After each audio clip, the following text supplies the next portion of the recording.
pounding of boots and the rumble of North Korea's military might echoed through Pyongyang. On display, new launch systems and the as yet untested Hwasong-20, an intercontinental ballistic missile theoretically capable of striking anywhere on the US mainland. Its solid fuel engine would make it harder to detect before launch. Overseeing the new weapons, new friends. Kim Jong-un watched the parade with Vietnamese President To Lam, Chinese Premier Li Qiang, and former Russian President Dmitry Medvedev. Among the forces marching were soldiers who had fought Ukrainian troops in Russia's Kursk region. Kim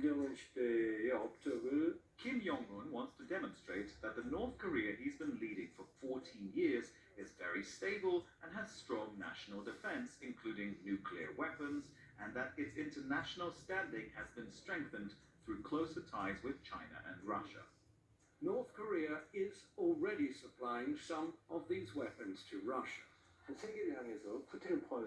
This is a way of boasting about North Korea's weapon supply capability to the world, including Putin and all other potential arms customers.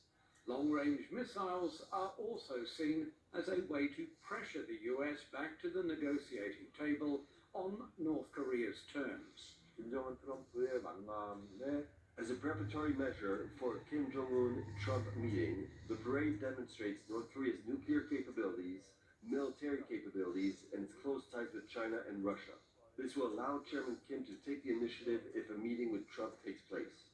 The parade and the wider celebrations marking the 80th anniversary of the Korean Workers' Party were also notable for an absence of hostile rhetoric towards the United States. In the lead-up to the parade, Kim Jong-un said he had warm memories of US President Donald Trump, hinting he would be open to diplomacy, but only if Washington recognized North Korea as a nuclear power.